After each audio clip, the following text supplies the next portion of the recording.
The first rule in grip sport is you tell everyone about grip sport. Crushing, pinch grip, thick bar, wrists.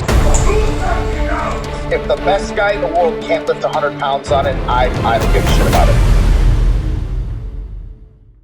it. Back with another episode of the Grip Show, and with me today I have John Foelber from Renewed Strength. And John, we're going to be recapping your recent competition that you hosted, Maryland Strongest Hands. And we before recording, we were just talking, and I kind of double checked with you, but you started Maryland Strongest Hand back like 2019. 2019 was the first contest. Yep. Okay. We put 4 total contests. Took a little bit of break with COVID, but this year was our 4th Maryland Strongest Hand. So started out a little bit different, but a lot of things have stayed the same. But we're happy that it's still going, and we still have good participants. Yeah, you had a lot of good competitors over the years, and trying to think of where to start off with this year's. I don't know if we should just kind of jump into maybe some of the events, but one thing I will add is it was dual sanctioned. So it was sanctioned through Arm Lifting USA and Grip Sport International. So for anybody that lifted or attends the competition, you have some events that are tracked by both organizations, and that allows the lifters a chance to, get on both, leaderboards or record lists if that's something they're pushing for. So I think that's a good move to always give the competitors that opportunity. But yeah, and for the events, did you want to kind of just break down maybe the event lineup and kind of how you selected those events? Yeah, sure. So we had 4 main events in our contest. The first was a Ironmind Axle double overhand deadlift, pretty traditional in grip. Second one was a Sorinex Saxon Bar pinch grip deadlift, 3 inches, again, fairly traditional lift. Those 2 lifts have been in my contests ever since I started. So third lift, however, was a little bit different. We used a power lift 9-foot half rack with the neutral grip handles for a bodyweight hang for time. Those neutral grip handles that we used were about a 1.5 inch or 1.25 inch diameter, and they were smooth, powder coated, smooth. No knurling. So that was a hold for time. Every athlete got 1 attempt at that. And then we had a really, really, really big medley at the end. So that's kind of how we had our event set for this year. Yeah, no, I think that's a cool lineup. Like I said, because you have some traditional events, but then you kind of, with the hang for time, something a little bit different. And then the medley, obviously, we've talked about it on the show with several other people that are doing competitions. I mean, a lot of people love the medleys, but sometimes it can just be hard to get all of those things in one room or have the space or want to reset that for numerous competitors. But yeah, you went ahead and set up a really cool medley for everybody. So when you have the space to do it and you have all the items there, I think that's something that everybody gets excited for. Yeah. From there, I guess we could kind of talk about maybe just the turnout. Had 9 total lifters.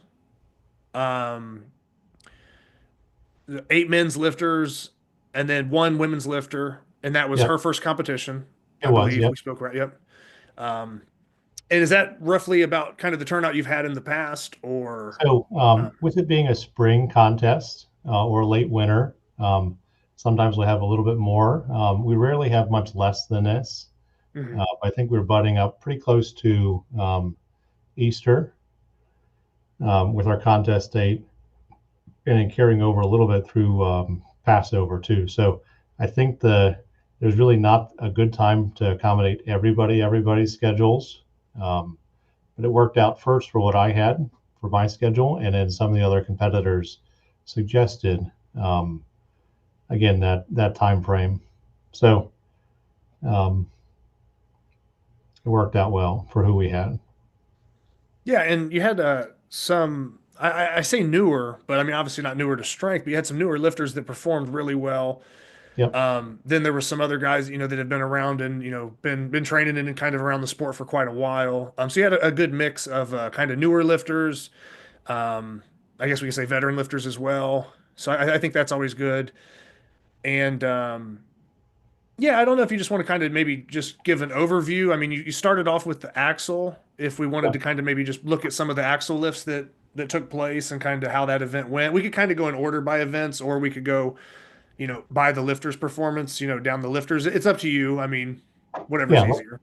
Let's go event order because I think that has a little bit to do with how the contest turned out then too. Okay. So, All right. axle deadlifts pretty straightforward.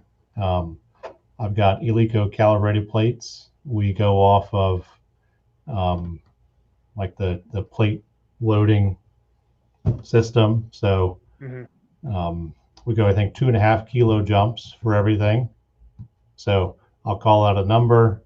The competitors know what's either going to get loaded on the bar or what we jump up to next with the rising bar event.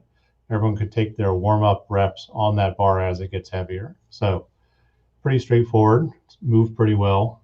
The axle that I have is not necessarily like seasoned up so much that it feels like it's sandpaper, but it's not super, super slick either. So we had really, really good solid lifts by everybody in that event. So Sal Sabatino, who won the whole thing, topped out at a 182.5 kilos, which is a pretty solid lift.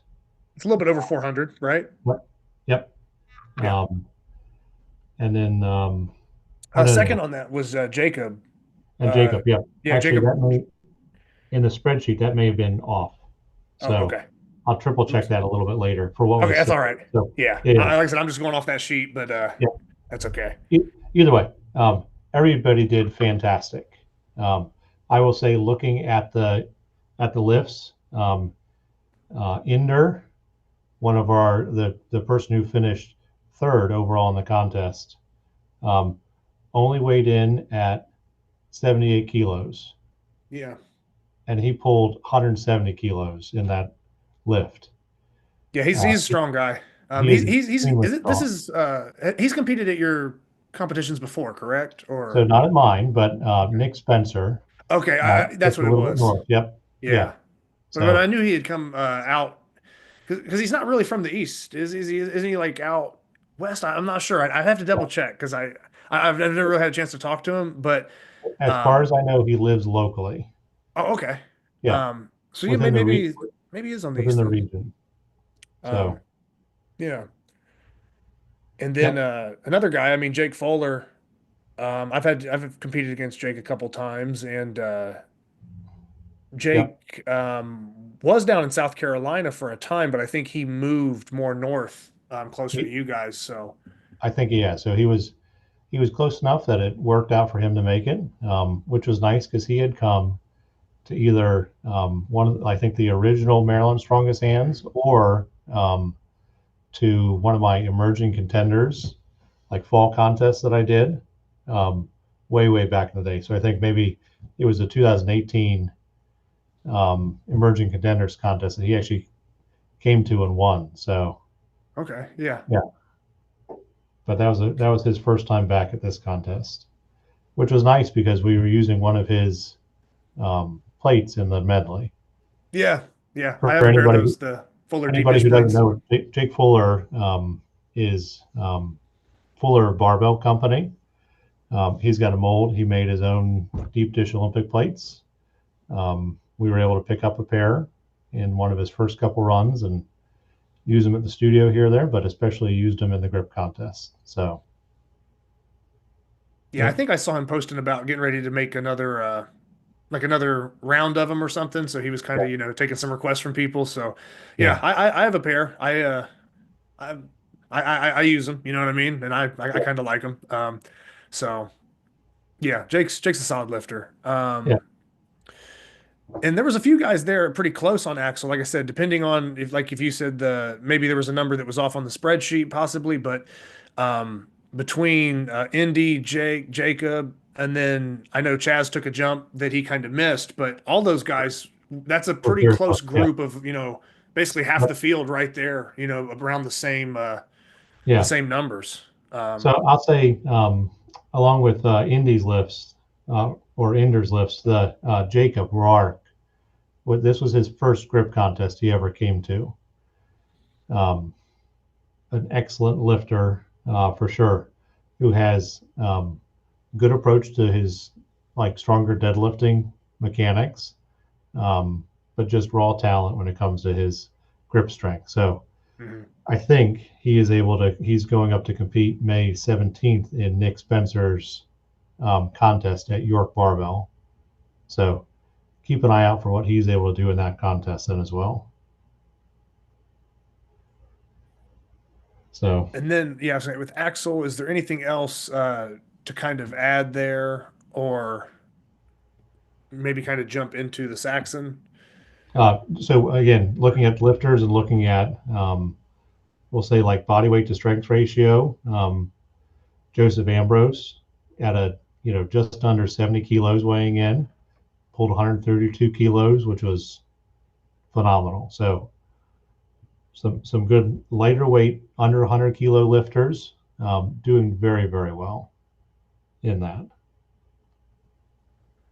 Yeah, because the field, I mean, well, like I said, on the men's side, which was the majority of the competition, it wasn't completely split even, but it was basically like 5-3. So you did kind of have, at least enough to kind of divide everything at that 100 kilo mark. So kind of guys under 100 kilos and then guys over. So that was another thing, I guess. We're going to talk about like the overall placements and things like that, but there was also you kind of broke it into two divisions and over under at that mark. So there was enough lighter weight competitors that were pulling big lifts too. They were, And then if I'm looking at it, like I said, if anything to add on Axle, John, you can. If not, we could move into Saxon and just double checking. But yeah, Sal took that event win also. Correct. Yep. 105. So I think we had 107.5 loaded up that he attempted. I didn't quite pull that, but at the end, kind of like whenever you do a rising bar event, even though I'm giving the remaining competitors ample amount of time in between lifts. So I'm not saying, oh, look at that, you lifted that, load the next weight and say you got a minute before you got it reattempted. So even with that, I think closer to the end of that, we were seeing some of the competitors start to feel the effects of even having the axle first. So it's a contest. It's not, straight training. I know on my Saxon lifts that I do, I can pull a lot more when I'm just training that and focused on that, as opposed to having that like an axle event ahead of time or a thick bar event. So again, those lifts were excellent. So not that it's a big difference, but I think in our sport now, there is a differentiation between the Sorinex Saxon Bar and the Arm Assassin Saxon Bar. So I think I've lifted on both. To me, I don't feel much difference, but I don't either. I have both bars, and I really, no lie, I've almost pulled dead even on both. Yeah. But depending on people's hands or whatever, maybe they have complaints about the sharper or rounded edges of one or the other. But yeah, for me, I'm pretty even on both. Yeah. I can't really tell the difference. It's worth noting though for people who want to keep track of what was used in this contest. So, yep, and that's the same one that I've used again since I first started running contests back in 2018 or 19. So, yeah. So when it was loaded up to the 107 after Sal, he said he attempted it, but it wasn't quite there. Yeah, I think he floated one side or floated both sides a bit, but yeah. Now, after that was over, did you just walk up casually, like in your demo video, and just pull it? So I am running. I'm running the meet, and I've only done it once where I've competed in my own contest, which I'll never do that again. Okay, he didn't like it. So I am the scorekeeper, I'm the official, and I'm the weight loader. So if I jump into something and I say, look what I can try, and something happens to me, like we got the rest of the contest to go. You're right. And like I said, I was more so just joking because I think when you did your demo video, I feel like you were kind of just breaking down, kind of judging, kind of what you were expecting from a judge's Yeah, standpoint. But I think you had a pretty heavy amount loaded up in the video, but you made it look sure. very light. Yeah. So I So, was just kind of so, messing with you. Like, did you jump in and just show them that you could just casually do it and so move on? I did actually try it though. So Oh, okay. Chaz jumped into my like officiating seat for me, and then I think I pulled it like knee height or just above my knees before it slipped out. So Okay. yeah, Yeah, I didn't even know any of that information. I was more so just messing I around, know. but Yeah, it is tempting though. I'll say, people will kind of gravitate towards liking lifts that they're probably better at, and any pinch lifts, whether it's blobs or the Saxon bar, are my favorite. So watching everybody really do well on that lift and then also have a good time at it, it's very hard for me not to Yeah. give it a try. So yeah, All right. So yeah, right behind him was Jake Foelber. yeah, And I don't know how much Jake has been training. I haven't spoke to him, leading into this competition. But I've competed against Jake where, yeah, I don't know, like whatever jump he took after 102.5, which uh, was that 227-ish maybe. I'm kind of just going off the top of my head yeah, there. Um, but I've been in competitions with Jake where he pulled heavier than that. So, um, maybe something just felt different or maybe he wasn't there. But I would have almost picked Jake to probably have been the favorite in that event, on paper, had I sure, not, yeah, obviously seen the score sheet now, I would have probably leaned towards Jake. But yeah, Sal hitting the 105 is still a great lift, and then Jake coming in at 102.5. sure, But but Jake's he's strong all around. But I mean, thick bar, pinch, grippers, he's really well rounded. So it's not really surprising that he, still was able to pull a second place off on that event here. yeah. And that's one of those too with 9 competitors and then having the contest run really smoothly. We're not talking about like 2 hours later they finish, they're lifting Mhm. their best on the Saxon. We're in a very fair but compressed time frame for that. So I think fatigue for all the competitors are going to had a little bit of effect on those lifts for them. So Yeah. yep. But again, fantastic for everybody across the board. I think even competitors like John Bello, who I've met a couple other times, who's done Mhm. really, really well. He was at my contest last year for the first time. And then I saw him up at Nick Spencer's contest last year. And I think I might be wrong, but I think he has almost PR'd in those 2 lifts for every contest that he's done. So, Yeah, and I believe I briefly have spoke to him before. I could be wrong, but I want to say he really sort of found the sport or started to compete just these last couple years. So this, yeah, what I mean, it's still kind of yeah, new, but is still, yeah, making progress in these first several competitions that he's been doing, or the first couple years. He seems to be sticking with it, which is a good sign because yeah, sometimes we get people that join the sport, do a couple competitions, and they kind of fade off. So it's good to sure. see people returning. Yep, And then let me see here. For that, let me see. Chaz hit 100 kilos. He was third for that event. sure. Yep. Um, But and again, look at maybe Joseph and then um, Ender. I mean, they both pulled over body weight, yeah, and that's phenomenal. I mean, if you look at some of the heavier lifts that have been done in the sport for that, um, maybe some of those are touching body weight or over. But anytime you can lift over body weight in the Saxon is a pretty special thing. yeah. No, I think that's pretty good. Certain aspects of grip, it's tough to throw the body weight thing in there. I'll see Yeah, people sometimes, you know, post a gripper video and then talk about body weight, and I'm like, I don't yeah, know if body weight's as important as your 8.5-inch hands wrapping around the gripper, but whatever. sure. But with a lift like this, where we're talking a two-handed deadlift, the Yep, body weight ratio kind of yeah, makes more sense. So yep, yeah, absolutely. yep. Yeah, John, anything on Saxon to add, and then if not, we could jump into hang for time. No, yeah. So, I think most of the competitors were pretty happy with where they finished with both those events.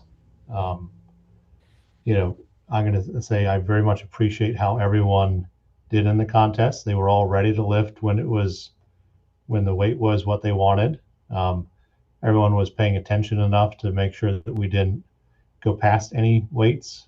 Again, I think we did 2.5 kilo jumps, opportunities for those competitors. So there were a lot of times where I was just changing out our small change plates to get to those weights. So um, it worked out really well. The thing too that I saw that some competitors I think made bigger jumps in certain lifts, and other competitors really had a good idea that they weren't going to come in and try every increment set on the bar, so they didn't get burnt out too soon.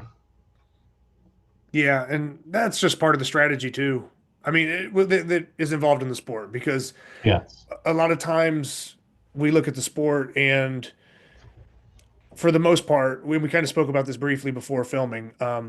A lot of things are just kind of a max deadlift. There are other Yeah. formats like the medley or hang for time that we're going to talk about in a second, but a lot of things are kind of a max deadlift, and oftentimes it's sort of like, well, I know what that guy can do, or I know what this person can do, and that's kind of where we just are. And then you kind of just know where people are at the event, and that's kind of how it shakes out.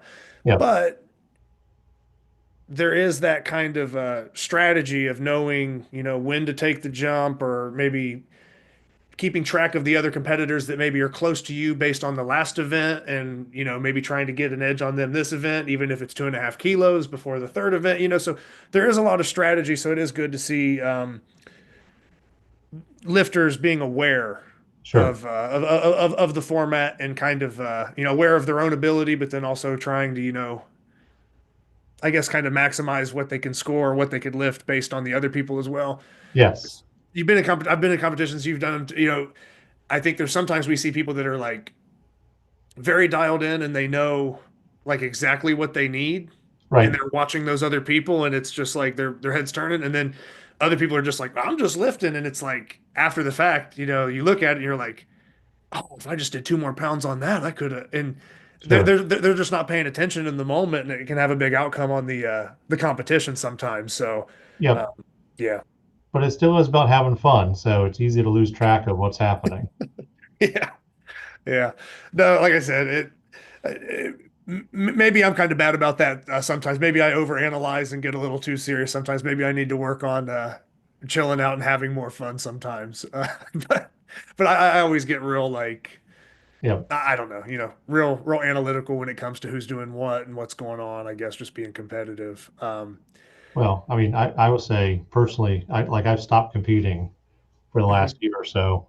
Um, but like I got to the point to where I knew my lifts that I was going to hit, and then I knew my weight jumps that I wanted to make, and then I had a separate almost column on a spreadsheet that if I got to that contest that day and I was able to hit this weight and it felt good, I would jump over to like the second column and I would Mhm. go off of those weight jumps.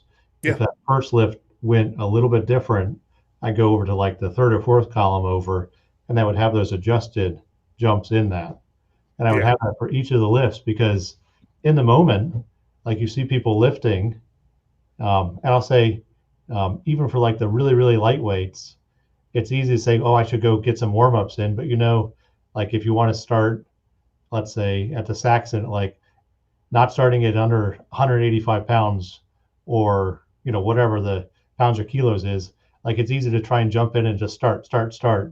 But having that in the moment to just reference because your brain's going like that in the Yeah. comments. So it's That's a great way to do it too, because yeah, sometimes you have to kind of call an audible basically, and yeah, oh, that lift felt a little heavier than it should have. I have to yeah, adjust, and everything's not always going to go yeah, perfect that day. So yeah, it's cool yeah, hearing that it's just the strategy and how you kind of would approach that, because you are one of the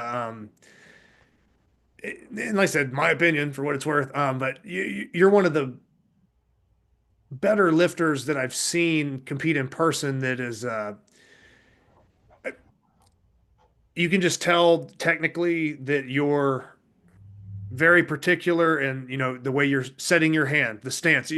Some people are just kind of grab and go, Yeah. and you can see it with you that you're a lot more tactical and that same approach kind of going into, what your jumps are going to be. So, I don't know. That's just me giving you a little bit of credit on that because I've got to lift with you a little bit and see you lift and do things. So, Thanks. it's noticeable when you can see somebody that is, I guess, kind of going that in depth with what they're doing.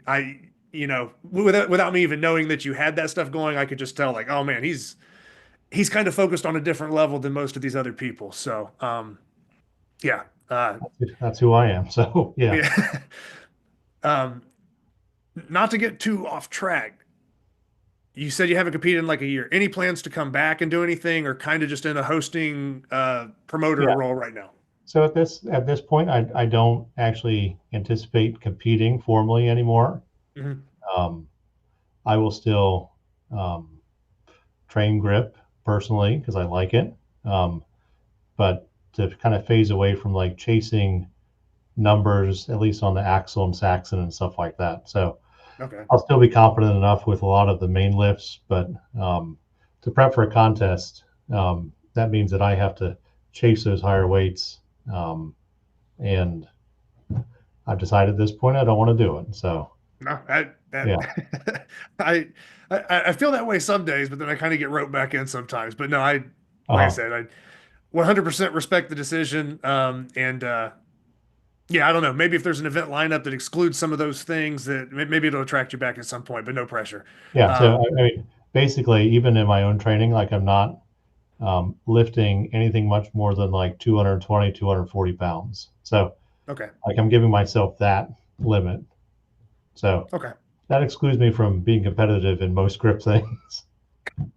I okay. Like I said, I'm not going to debate you on your own abilities, but I think you might be selling yourself short because I feel like on certain events you could just show up and still be like right there Right. with the best people. You know what I mean? Like even if you weren't pushing beyond those weights. But And I'll say too, though, like my focus has transitioned into really fine tuning Maryland's strongest hands, um, mhm. and in just making that kind of more of a premier event for the central East Coast area for anybody who wants to come to it. So I've Okay. been to some other really, really good high level events, and I've seen how they work. I've also been to a few where they're kind of not what I expected and not what I would want any of my competitors to have to go to. So Yeah. my focus is more on promoting and focusing on that. So Well, and that's a good thing too, John, because like I said, as I just mentioned, you're, a great lifter and competitor, and you are very professional and thorough in the things you're doing. But that experience from being a competitor and yeah, being in the sport as long as you have and doing what you've done, you are able to provide that competition that, these newer lifters are going to want to come back to, like we're seeing, or in the future, it's going to be something that I think will draw more people. So, yeah, just excited that you've been doing it as long as you have and that you're planning on continuing. yeah, And then I'll jump into hang for time now. sure, Um, so hang for time is definitely a little bit different, right? Because we spoke about, most things are kind of a max deadlift for grip. sure, yep, But, hanging is another way that you can kind of contest grip strength, and then that adds the body weight equation back into it a little bit. And like you said, it's kind of just one go. I mean, I don't know if anybody was kind of doing one some little like shorter hangs or just kind of maybe a couple pull-ups or something. Yeah, I don't know what they were doing at the moment, but yeah, I mean, it's one time and go. So I mean, if something feels a little slick or you don't get your hands move yep, just a little bit in the wrong position, and you don't get to redo it. So there is a little bit of pressure there. But I think that's good that you mixed it up with a hang for time. Um, let me just get because in. it's something different. Let me get into that event a little bit more. So Yeah. I had before Arm Lifting USA became a little more prevalent, and even with the Grip Sport International becoming a little more formalized, um, I went to a contest, my first contest ever, hosted by Dan Senendoza, um, who's got a training facility called Baltimore Kettlebell Club. He had done grip strength stuff for a while. I think he's a Captains of Crush #3 certified closer.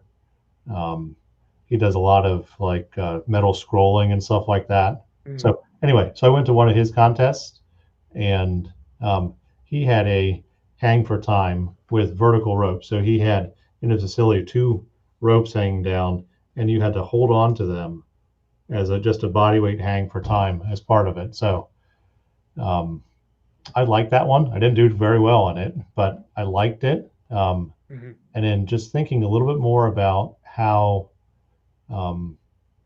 similar all the other grip events are, where even though the implements change, you're still only deadlifting it. You're only lifting it, 12 to 18 inches or however high your deadlift is off the ground. That I wanted something a little bit different. So we have a Power Lift branded half rack, and it's a 9-foot half rack. There are 2 handles, parallel handles in the back. Those back handles are knurled, like super knurled. We didn't use those. However, there's a little bit of a bridge from the main rack to the front pull-up bar in that same diameter that are completely smooth. So we use the smooth handles for that. In between every lifter, I had an alcohol spray and a fresh rag that I wiped down each handle ahead of time. So between lifters, that was the exact same consistency for each lifter coming in. And they could either go dry hands or they could put chalk on their hands or whatever they wanted to do. But every athlete had one attempt at it to hang as long as they could. So your concept of people maybe trying to do only what they needed to get the points that they needed to was out the window, because this was in front of everybody. And as the competitors went on, I don't think I saw anybody just hit a certain time and then stop. Everything was failure. Everything was failure. Yeah. And it wasn't like failure, like one hand slides off and they fall back and anything like that. Everyone knew when it was done, it was done. So, huge, 3-minute, 9-second hold by Inder. And, during that hold, I've got a video of it. He did a couple pull-ups in it then as well. Oh, okay. Where he just pulled up and then right back down, which again, it's fine. It's legal for that. And then Sal was last. And, we picked the order from that for the reverse order of the Saxon deadlift. So whoever went out Saxon first was the first person to go in the hang for time. Okay. So that way we didn't have competitors doing back-to-back, lifts like that. Yeah. So Sal was the last because he finished first in the Saxon. And I think he even got 204, and that included at the very end, he just did a pull-up then as well. Because he weighed in at 126 kilos. So that was at 270, just under 280. Yeah.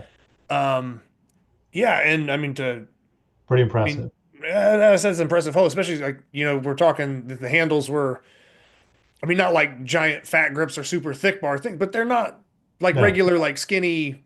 No, they're not. Yeah. Pull-up handles either. There is some thickness to them, and to be basically 280 pounds and hold your body weight, for a dead hang, and then even like you said, maybe add a pull-up in there for over 2 minutes is a good performance. And he took third on that hang for time. So despite the body weight being almost the heaviest competitor or second heaviest competitor that day, still had just that power and strength and endurance to hold on that long and keep his place up. And then Joseph Ambrose with an almost 3-minute hold too, just did phenomenal.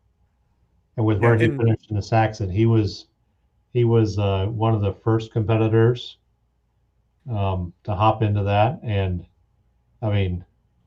he just set the bar. During these, everybody's watching, but at the same time, you do an almost 3-minute hold, everyone just has conversations and stuff like that. So it is for those competitors, it is a mental thing to have them keep pushing and pushing and pushing themselves. So the other thing, and the reason I picked this specifically is, the handles were not rotating handles. They were fixed. So our axle deadlift is a lot of crush strength and a lot of wrist support. our pinch grip, our Saxon event is almost all pinch with maybe a little bit of wrist. So when they got to that, there's no wrist support involved because of the non-rotating handles, but it is all, crush strength. So not open hand, so not like you're trying to pinch or lift like a blob or like an anvil, but it's like halfway between like a full gripper close and like anything else where your hand's open. So it was a good fit where I think the competitors were all comfortably tired from the first two events, but it didn't negatively impact it because it wasn't just a carryover from one of the first two. So it was all exclusively crush. And a lot of that was all very mental to push another 2 seconds, 5 seconds into that event. So it went really, really well. So, and then based off of that, we got our total points for the event. And then the medley that we ran at the end, that medley was run in the order of, we'll say at that point, last place to first place. So, so basically, like the after 3 events, what everybody's overall standing was determined basically their that order medley. Yep. And then for the medley, I know you had like different points for what people would pick up. Like there was a section where things were like 1 point, or there was another section where things are more difficult. Maybe those were 5 points, and it was, kind of scaled that way. I know that Sal won the medley. Did he lift everything? So Sal did lift everything. Everything in the medley. Okay. Everything in the medley. So I think it was something like, or it was 82 points. So we had a whole series of lifts that were worth 1 point and a series of lifts that were 5 points. And then we had, on that same half rack station, we had 2 Ironmind Rolling Thunder handles set up for a pull-up. So the pull-up that we had, you didn't need to be completely straight. You just had to get to where like your head was below your elbows, and then your chin was like kind of up over your hands. So you could do as many of those as you wanted. Each of those was 1 point. So Sal got through all of the lifts, and there are videos out there, and I've got some videos that I'll put up on my Instagram and Facebook page of some of those medley runs. And like he lifted the full size inch dumbbell in that medley. He did a couple pull-ups. There was a 24 kilo Hoyle blob and a pretty like a 20 or a 53 ish, maybe a little over 53 pound like actual fat man blob that he lifted easily. So none of the events in the medley were heavy. Like I did not purposely put in like a 400 pound, lift, because I wanted that to be almost on an even playing field for all of the lifters. So some of the, we had Hoyle inch dumbbell replicas that we lifted. We had tons of blobs. We had a set of Ivanko hubbable like deep dish plates, like the 1980s, 90s version. We had a full set of the Canadian international plates, and a few other specialty plates too, like Jake Fuller's, deep dish Olympic plate for hubbling. So I'll say out of all of those, one of the more tricky ones, it was a really, really shallow 20 kilo York milled plate. So not like the 45 pound vintage plates, which have, I'll say, a pretty deep lip on them. The 20 kilo is like that. Yeah, I want to say that's the plate, one of the plates I lifted when I was when I visited your spot there. Not too long ago. So is the shallow York one at 20? Yeah, I know what you mean, but for anybody listening in, it's for most people, I would say you're not even getting the first digit of your finger on it. It's about halfway through your top digit of your finger. You're only getting the tips almost on it to some extent. Yeah. So I mean, I had a couple like ring handle deadlifts on a loading pin, and that one of them was in a 5-point section, and that was only 200 kilos. I mean 100 kilos, so Okay, 220 pounds. So Yeah. none of the lifts in the medley were outside of anyone's strength range. So your hand had to be strong in a lot of different disciplines to do well in that medley. All right. So one of the things we're mentioning, talking about the medley, most of the weights not necessarily being out of people's range. Right. But what I was going to add to that was with that hang for time right before it, Yeah. you talked about, two maximal lifts, kind of two heavier, two-handed deadlifts, then a two-handed, kind of hang for time. Yeah. So even though these things might not all be maximal lifts for everybody, they Yeah. are having to lift them back to back, and they're different, disciplines, different shapes, and all that. So I think that is kind of part of that well-roundedness of the equation. Not everything in the medley necessarily has to be Right. maximal when you're already testing. You're getting tested, Sure. prior to that, and like you mentioned, with 9 competitors, it's not like you're sitting around like, oh man, I'm just super Yeah. recovered. Sometimes you might be going fairly quickly even with other people in between. So Yeah. just something else for context. And context too, the first 3 lifts were all 2-hand lifts. Okay. So in that Yeah. medley, everything aside from the rolling thunder pull up was a 1-handed lift. So Yeah. there were no other 2-handed lifts in that event. So that allowed people not to fry one hand, like if they were doing like a little bighorn lift, or like a hub up to like a 6-inch lift or something like that ahead of time. So everyone was equal with that. And I'll say out of all of those lifts, it was very interesting to see some experienced lifters do really, really well with like the blobs that I had, and other ones just come through and like not know it as well, but then figure out all of a sudden like, oh wait, my right hand is actually strong in this lift, but my left hand's not. So Yeah. it wasn't necessarily carryover from their contest lifts before, but their general ability of finding out that maybe one hand's a little stronger than the other on some of these lifts. So Yeah, and then something else I would point out. I'm just like I said, this is just looking at the sheet here, but Andy was second in the medley, yep. and then Jacob being third. But what I was going to say is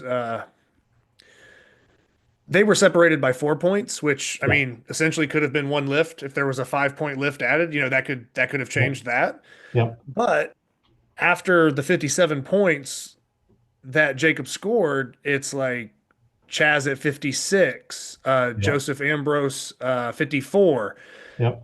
There's a lot of competitiveness there, so that medley becomes really important when you have how many items total did you have, Al? Oh, a bunch.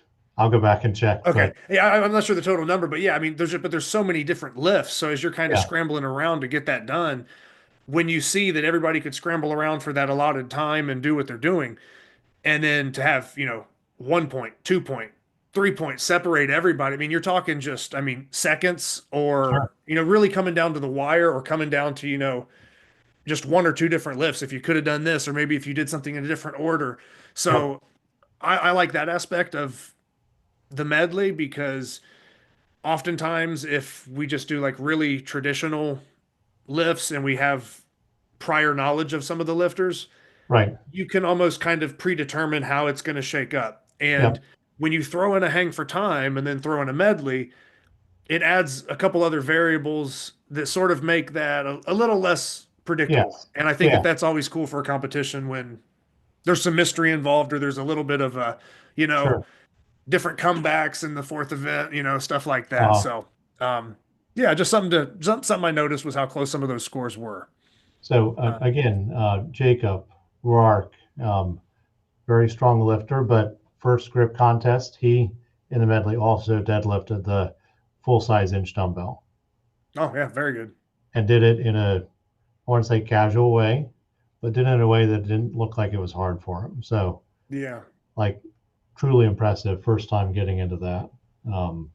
So without actually having the breakdown of the medley, again, I'll put up some videos on my social media of it. It was really, really cool because the Rolling Thunder pull-ups were taken advantage of by some of our other stronger but a little bit lighter competitors. So it was just a blast. So Yeah, and that's also something I guess I didn't really think about. But if let's just say hypothetically you got to a certain point in the medley where you lifted everything you could lift, yeah, but you kind of got to a brick wall that you just couldn't get through, yep, you could run over and just start knocking out some pull-ups. So yeah, that, like, even a lot of times in medleys, sometimes people will kind of they'll almost cash out because they'll sure, they'll kind of do everything they can do, and then there's just that next jump, and they're like, I'm stuck. yep. I think it's cool that it's like, oh, I still have an opportunity to get points even when I'm, done. So that's another aspect, I guess, that I'm kind of just thinking about on the spot. That's pretty So cool. I'd say even so, Sal ran through everything, and then I think he did maybe 3 pull-ups or so Hmm. with that, and then kind of like the Saxon, everything's already set up. Like I gave it a run too, so Okay. I was able to lift everything but the full size inch dumbbell, and then I did as many pull-ups as I needed to equal that 82 point range, Okay.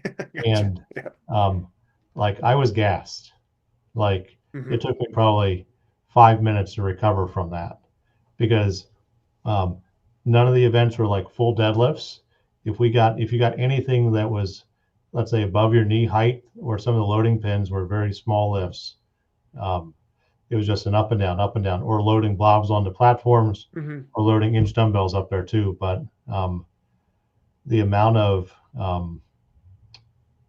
work that those competitors had to do, even cardiovascularly, to just keep up and keep moving, keep moving, keep moving, and then add some pull-ups in here or there. It was pretty cool to see. Yeah. I mean, I don't know. Like I said, medley. I'll look forward to some of those videos that you put up when you get to it, because the medley is kind of I don't want to say steals the show usually, but Yeah, it, it's one of the most entertaining things because yeah, you're transitioning from item to item, and it's just different than like, okay, good lift. yep, Oh, you fell out of your hand, bad lift. sure, Okay, it's like there's just a lot of different stuff that can happen. yep. And then So oh yeah, keep going, John. Yep. I mean, even for the medley, like so, I'm not helping any of the competitors, but like we'll go through some techniques or some of the lifts ahead of time, so they get an idea of if it's a very specialty, non or a very specialty traditional lift, but not a modern standardized lift, that they at least have some idea how to approach it. Yeah. But then I'm watching them. I'm giving them like a good call for whatever lifts that they're at.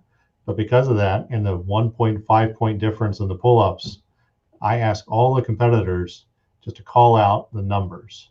So, you Okay. know, people are counting, you know, they're adding up those points and they're calling out what that number is of that competitor as they're going through. Okay. It's fun. And so it's not just the lifters doing, but everybody is involved. So Yeah.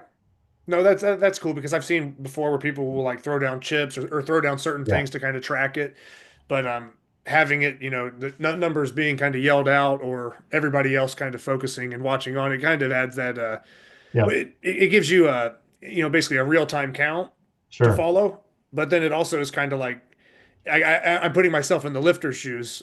It's like, oh man, they're counting my score out. It's kind of like the Yeah. hang for time. Everybody's watching me again. I have to I got to do my best and lift this stuff.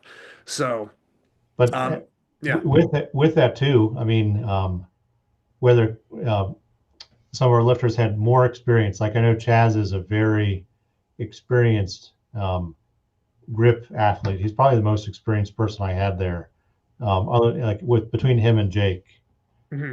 maybe not time, but at least exposure in the sport, Yeah. and like they really have a good idea of where they stand on like a hub or a blob or an inch dumbbell or anything else like that. But some of the other competitors, being a little bit newer, might not have had an idea. So we had some competitors come through and were really strong in some of the lifts, and then maybe it wasn't that evident to everybody else, but then we'd have follow-up competitors after them come up and like try and casually lift the same lift someone did earlier and realize, Yeah. whoa, like that's a Yeah, lot that's heavy. harder than they made it look. So, um, and the nice thing was it was a 3-minute period. So we had lifters that like missed lifts altogether, but then they came back later on in that 3-minute period and got some of the ones that they didn't get at the very beginning. So, Yeah. yep. I guess from there we'll kind of just cover the placement for Yep. people. So we mentioned that Sal didn't quite have a clean sweep, but just because the hang for time. But I mean, took 3 out of 4 events and still performed well in the hang Sure. for time. But he took the overall win. Yep. And then Indy was behind him in second place, and Yep. then Jake Fuller took third overall Yep. to round out that overall podium. And I Yeah. did highlight on here because going off the points, the way that everything was scored,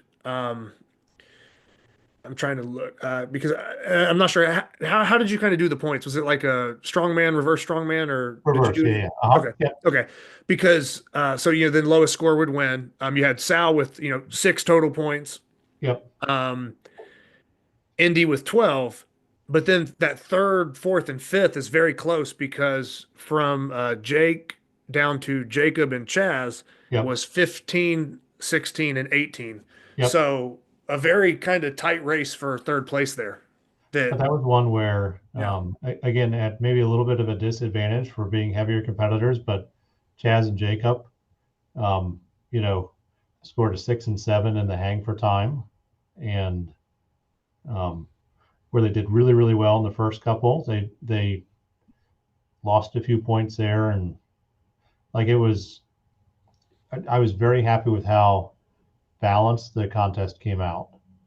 Yeah. So Yeah, no, like I said, looking at the sheet, like I said, if people aren't visibly looking at it like I am right now, but it's when you look at where everybody kind of placed in this event to the yeah, next, it definitely no one can really walk away and say like, oh man, it was the deck was stacked for this person or that person or yep, whatever. I mean, you had to be strong, you had to be well rounded, and there were opportunities for heavier, lighter weight people to all kind of thrive. So yep. yeah, I think And it's a good overall.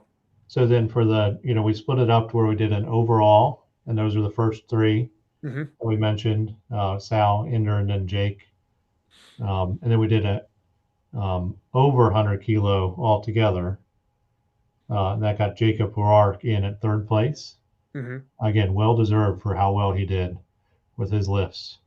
Um, and then we had a under 100 kilo weight class. So there were only 3 competitors in that weight class, which meant through the contest, they were all really, really having to compete with each other Hmm. to see who would finish first, second, third. So, I would say without breaking it down, the percentage lifts that they had as lighter competitors, well under 100 kilos, um, were phenomenal in their own right and very competitive with each other.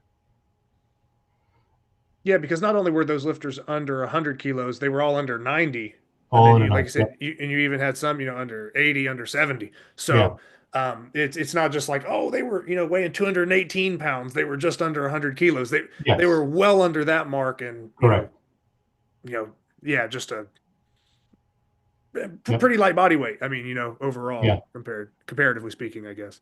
And then we did have Nala George, who is our only female competitor. Mhm. And I'll say this is probably out of the 4, maybe 6 or 7 contests I've ever run, it's only happened one other time where we've had one female lifter. Most other contests I've had at least a couple. Mhm. So, she really was only competing against herself, but this was her first contest. And she went about, at least with the axle and the Saxon lift, in a very focused way for her lifts. So I think she did better than she was anticipating. Mhm. But again, someone to kind of keep an eye out for other contests.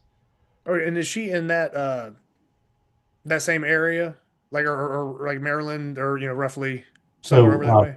I will say, because everything is run through my business, and it's not my business to talk about where people live. I would just Okay. say she was close Okay. enough to compete. Yeah. So, I got you. although Yeah, I, I like I have said, I had, was just curious. yep, I have had I've had other competitors in the past who have taken, flights in to, be at Baltimore Washington International, Yeah. flown in to come compete. So within reason, they're close enough to compete too, I guess. But yeah, Yeah. No, I got you. everybody competing in my contest this time was able to drive to the contest. How about that? No, that's good. Yeah. Yep. Um, and like I said, we kind of covered everything else as far as, how long the competition's been running. You Yep. plan on running this in the future and trying to improve upon it or just continue the evolution of it. One kind of last question I had for you was there any like particular moment, and there's probably several, so it's hard to narrow it down to one. But was there any like moment that you felt was like your favorite moment of the competition? Was there anything that stood out, like, somebody Um, did something really big, or you missed a lift but then came back, or I don't know, you know what I mean? Sometimes it's, sure. kind of the intensity of the room's kind of plain, or it'll kind of, but every now and then there's usually when you look back on a competition, there's like that, oh, but that was kind of like that kind of stole the show. Was there anything Yeah. for you personally, or was everything pretty much kind of So standard and regular? so I'll start out with something that wasn't like a specific like moment, and then Hmm. there are a few of those in there that I'll maybe discuss. But I'm going to say, you know, the competitors that came in, a number of those competitors knew each other or knew of each other, and a number of them didn't know anybody. So the weigh-in that I had was 2 hours before the, let's say rules and then the contest would Hmm. start. So a number of competitors got in early to get that weigh-in and then did whatever they needed to do to prep for the contest. So within the first like half hour, maybe half the competitors were there, but probably within an hour or so of the contest, mostly everybody was there. And everybody was sitting in their own little seats. And all of a sudden, someone starts talking to somebody else. And then someone else is listening in from across the room. And they get enough interest that they come over and ask a question. And then someone inevitably we didn't have any grippers in the contest, pulls a gripper out of their bag. So the ability for all of the competitors to really kind of mesh even Hmm. before the contest started was, I'm going to say, my favorite part of the contest, Yeah. other than some highlights. So Yeah, because of that, I can see that one. Yeah, I mean that's yeah. that's good. Also, everybody who came are just pleasant people. I don't know what they're like in their personal lives or away from there, but for those like Chaz, 7, 8 Chaz is hours, wild. Chaz oh, is they're wild. nice. He's a terrible guy. No, I'm just Yeah, kidding. I'm joking. but because of that time that everyone Mm. purposely took time to engage with everyone else, um, the contest was very um, at a high sportsman level contest. So Yeah. nobody was angry or upset or so thrown off from what someone else was doing that um, they got bent out of shape from anything. So Yeah. I think that set the tone for the contest. Um, and in the contest, there was such a mix of people still focusing on lifting their best lifts. Um, and even if they weren't necessarily cheering other people on, at least until the medley, um, they were at least pretty respectful of how everyone was doing. So, I liked to see how that came together, especially right from the beginning. So, Yeah. some thinking about the contest, going through stuff. Um, I'm just going to go maybe by competitor, and because everyone had a phenomenal contest. So, um, we had Douglas Carney, who was at my last contest as well. Um, he came in. I think he did pretty well for his lifts that he wanted to for the axle and Saxon lift. Um, but over the last year or so, he has really taken his like blob lifting to the next level, and he did really, really well in the medley. So it was fun to see him come in at that next higher level from the other contests that I've seen him at.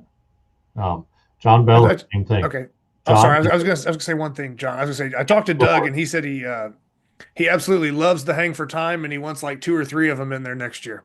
sure. I'm Well, just I'm just messing around. I had to throw that in there and mess with Doug because he was I think he was a little frustrated in his performance on that. And yeah, and then and he felt like maybe it kind of hindered his medley, even though you said he had a really good medley run. I think he,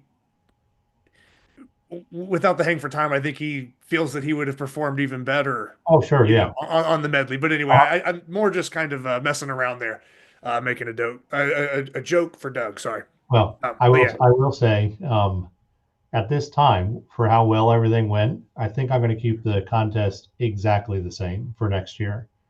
okay, It'll be Ironmind Axle. It'll be Sorinex Saxon Bar deadlift. It'll be that neutral grip hang for time, and the medley will be similar, maybe a little more expanded from what it was. So, okay. so only one, Doug, but if you want to do 2, you can.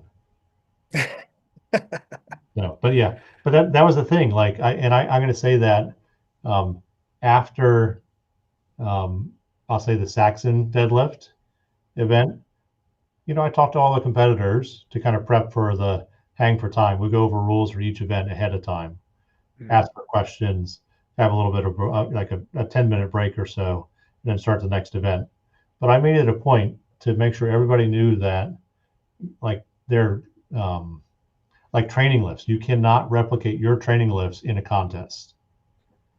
It's a contest format. So, later on in that medley, if you're used to lifting some of the implements really, really well, you're not doing it after, 4 hours of competing ahead of time. So everybody did great. But so again, like John Bello, he's been at a few contests. He was at my contest last year, 2024 then as well.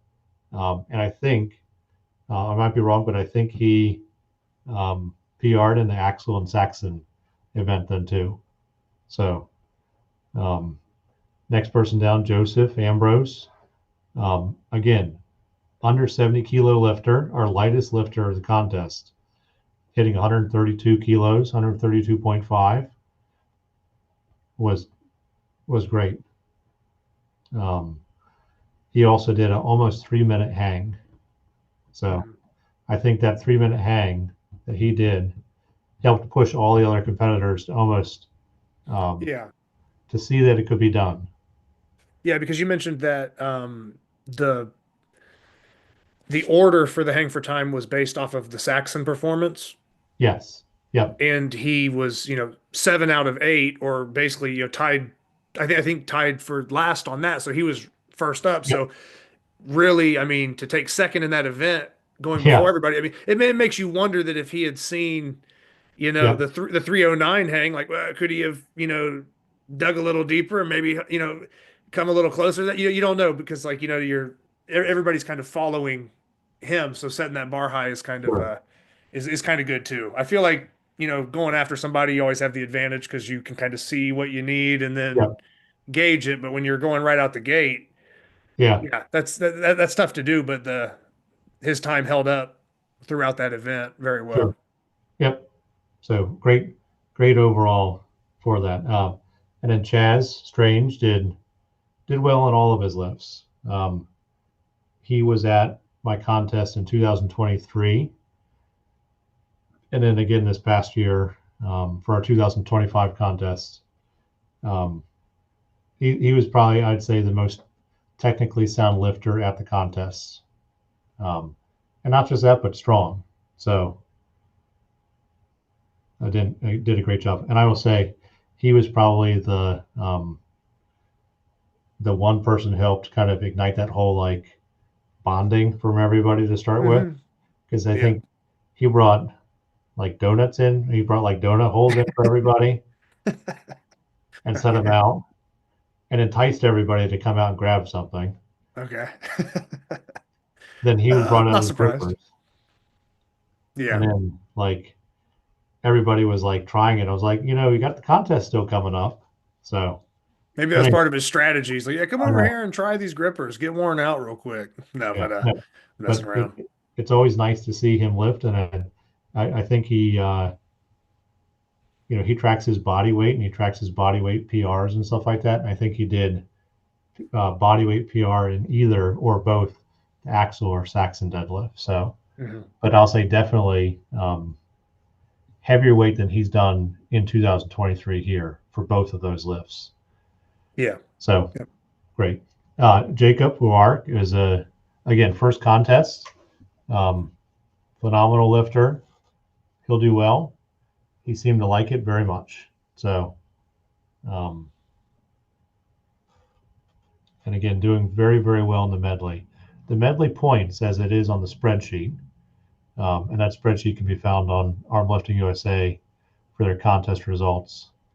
I don't know if Grip Sport International has it in one concise place or if it's in Yeah, the lead usually board. the lifts would probably be in the database Yeah, most likely. The lifts from the competition would be yeah, somewhere, but things yeah, like the hang for time and this actual yeah, spreadsheet, I don't think are like really yeah. kept anywhere, the actual file itself. So, So yeah. I would just say for his performance in the medley, along with everybody else's, looking at those points um, is not a reflection of how well everybody did in the lifts. I mean, there were some really, really impressive lifts that I'll say, like Jake Fuller, did some great lifts, but he ended up not getting a huge point total for a few other reasons. So, but Mhm. like um, Jacob did great, like absolutely phenomenal. So look out for him to do well. I think again he's going to Nick Spencer's contest at York Barbell Mhm. coming up here later this month. So and then Inder, I will say pound for pound, even though he took second place to Sal, who was a phenomenal lifter. I would say if I would give any impressive lift to him, like you had asked to kind of go through and what were some Yeah. of the most impressive lifts, I'll say his axle deadlift was the most impressive, followed by his Saxon, his hang for time, and then how well he did in the medley. So Yeah. like everything, almost everything that he did was at that next level, including the fact that we were using the competition platform as our like warm ups. So if you wanted to warm up at a weight, um, I wasn't going to sit there and give you a down signal for Mhm. every single person who's warming up. Yeah. So he specifically took his time. He knew his weights that he wanted to go through, didn't get jumpy, and he was doing like warm up lifts, even with some of the weights that some of the other competitors were already had jumped into the official contest lifts with. So Yeah. um, his lifts speak for themselves, but the way he went about the entire contest was um, in a very, very focused way. So Jake, um, again, he had come to one of my other contests, I think 2018 or 2019, a pretty well experienced lifter. Um, did very, very well in everything then as well. His plate, his deep dish plate, I put as a 5 point lift in the medley. And I think every competitor lifted it. So that was really, really cool. So I Okay. think everybody who came, I don't think Nala did not participate in the medley, but everybody else, I think, got that in the medley. So that was that was pretty cool. And then Sal came through. Um, I think this was his first official grip contest. I think he had gone to one of, or he had hosted at his home gym, um, like a grip seminar from Mhm. Ricardo Magni. Okay. He went up, I think, did a seminar or workshop up there. But I think this was his first actual grip contest. Yeah, which is a good debut. Yes, I mean, very and much. it'll be cool to see with things like the York competition coming up that Nick is doing. It'll Yeah, be interesting to see some of those events in that area that are maybe in striking distance of some of these competitors to kind of see sure. who maybe joins in on that as well, or if Sal starts doing some of these competitions that are popping up over there on the east, he'll It'll Yeah. just be cool to see what he does in other lifts or how these lifts progress, even because he might make some adjustments or have a little more in the tank. So But I will say too, like I think um, he may have had a little bit more in both of those lifts, but I don't know if he had that much more. So mhm. the other competitors were able to push him quite well. But Okay, once he gets his weights dialed in a little bit and he knows what his competition top end is, I think he's going to still keep pushing those numbers up. So yeah, and then Nala again, her first contest, very focused on her Saxon and axle deadlifts, um, and pulled out a pretty sweet 15-second hang for time. okay, So, and decided not to do the medley, but yeah, it was just fun to see. And then afterwards, one of the things I very much appreciate is that everybody helped um, break down stuff and kind of get it back to where it was yeah, supposed to be. So, yeah. Because like I said, setting up for a medley can be a pain, and then yeah, setting everything back up or putting everything back up yeah. to But like go on. I have 60 chairs in my facility that I purchased for events. So even those chairs were starting to get stacked and put away and stuff like that. So that was very much appreciated, especially at the end. So with everything that we just covered, stats, moments, all that. Anything else that you would like to add, John, or kind of close with? Because like I said we've pretty much covered it. I probably actually I probably ran you a little longer than we planned, but yeah, I think it's a thorough recap where everybody that tunes in that was lifting, or if other people that weren't there tune in. I think that they can, it's as in depth as somebody would if they want to listen. There's all the information there, and if they don't, then well, whatever. But it's there if they need it. But yeah, anything to kind of close with or add to it. I will say, the contest will be sometime in the late winter, early spring every year. We usually get around to finalizing that date in um, the October timeframe, and that's announced, and then registration begins. Um, so far, we're still planning on doing it as a dual sanctioned event with Arm Hmm. Lifting USA and Grip Sport International. So um, keep an eye out for next year's contests to be announced for the contest date sometime in the mid fall for this year. Um, but other than that, again, at this point, and it could change, I think the contest lifts are going to stay the same.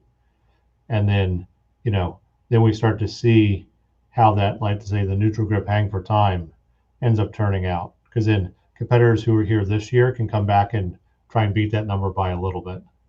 Yeah, Yep. yeah, or it might be something that they didn't really maybe they didn't emphasize as much of that in their training, and now maybe they will, depending on the outcome. Maybe that'll be something they kind of Yeah. start doing more, Yeah. Because like I said, if I was competing, I would obviously have put some time in and kind of, Sure. I would know where I'm at. But if I, told you that I've been hanging for time in training right now, I'd be lying. It's not something I've been doing at all. So if I was No, just winging nobody it, has. I don't know what I would do, So I don't know where that's at. So yeah, it would take me, a little bit of time to figure that out. So yeah, now that they know, or now that other competitors kind of know and see these numbers, even if Yep. they're coming into it, they can kind of see what everybody did before.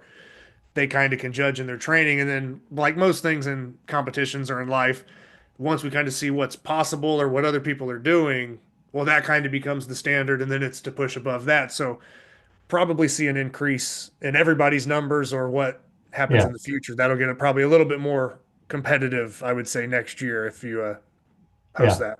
But I would say to anyone else looking for a contest to compete in, it's a good one if you're experienced or especially if you're a newer lifter to come because it's pretty welcoming. Everybody ends up kind of jiving before the contest starts um, for that then as well. All right, John. So, like I said, thanks for doing the recap and kind of giving us all this information. Thank you for putting on these competitions, that you have over the years. And yeah, I guess that pretty much will wrap everything up. But yeah, let me know when or you have to let me know, but when we start seeing the announcement for Sure. your next year's competition, I'll be sure to help, put that information out for everybody and just make sure that we try to get as big a turnout for you as we can. And I don't know, maybe if next year's schedule lines up better, maybe I'll pop out there and see what I can do. Um, but really, really thank you for taking the time and just everything you're doing for the sport. Well, you too, Zach. Thanks for even deciding to cover for this and doing stuff like this so competitors can have that kind of back end look at the event or things in our sport when they can't attend.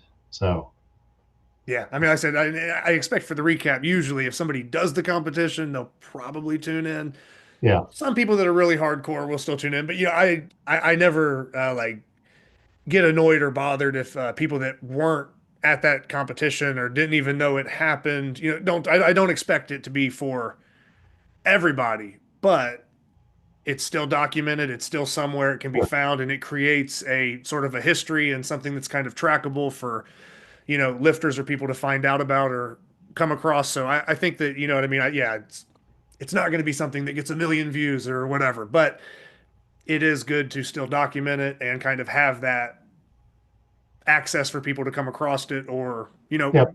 like I said, the information's there if people want it and it's thorough. And if they don't, then yeah, they just can find the next competition or do another thing, it just keeps going. So, but yeah, with your involvement and how long this has been going on, um, yeah, I kind of think I wish I would have covered, some stuff in the past probably, but to get to sit down with you and do this is good. And like I said, in all the future ones you host, we'll make sure to either do a pre-show or post-show and kind of same fashion and just make sure that that's kind of one of the staple things that gets covered because if you're Yeah. consistently doing it, yeah, I'd love to cover it and we'll kind of continue on with that. So, but yeah, no, thanks again.